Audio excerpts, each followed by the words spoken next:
Imagine yourself in a candlelit chamber in the year 1350, a mirror made not of glass, but of polished bronze.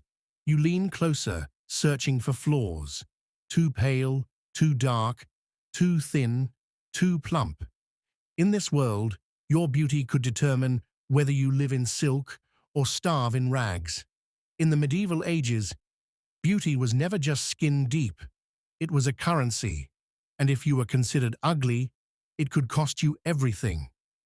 Beauty in the Middle Ages was not just fashion. It shaped women's marriages, survival, reputation, and even legal status. Chapter 1. The Ideal Face. Pale porcelain skin was the ultimate standard because it showed you were wealthy enough to stay indoors. Women smeared their faces with lead-based powders, causing poisoning, rotten teeth, and organ failure. Some even bled themselves to stay pale. High forehead was a prized feature. Women plucked or even shaved their hairline back to appear more angelic. There are accounts of women removing eyebrows and eyelashes to emphasize the forehead's glow. Rosy cheeks and red lips, but artificial. They used crushed insects or mercury sulfide, toxic vermilion, as rouge. Chronic poisoning was common. Shocking fact: beauty recipes in 14th to 15th century manuscripts recommend boiling young puppies and applying the broth to your face to soften the skin. Chapter 2. Hair, the crown of virtue.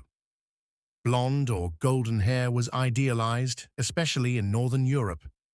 Women lightened their hair with lye, vinegar, and hours of sun exposure, which burned the scalp. Hair was both sexual and sinful. Married women covered their hair almost entirely. Exposed hair suggested promiscuity or witchcraft. Hairstyles could also indicate social rank. Noble women braided with ribbons, pearls, or even precious metals. Peasant women wore practical headscarves. If they failed to cover, they could be accused of indecency. Story hook. There's a record of a noblewoman in Italy, 13th century, who was publicly shamed and whipped because she appeared in church with her hair uncovered. Chapter 3.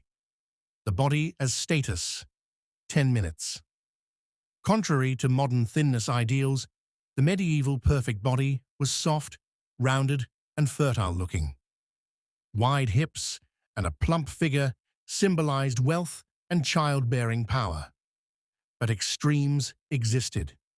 In courts, young women sometimes wore tight bodices and girdles to shape their waists. At the same time, famine-ravaged peasants often looked emaciated, considered ugly and shameful. Height mattered. A tall, willowy woman could be considered elegant, while short women were mocked as peasant-like. Fact: there are legal documents in which women were rejected in arranged marriages explicitly because they were described as too lean, too freckled, or too short. Chapter 4. Beauty as Currency. 10 minutes. In noble courts, a woman's beauty often determined her marriage alliances.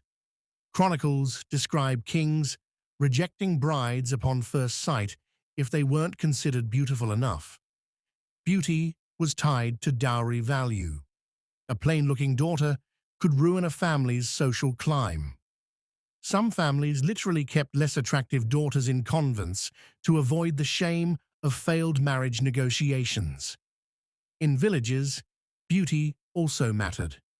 Pretty girls often received food, protection, and proposals. Ugly girls could be mocked, denied suitors, or accused of sorcery.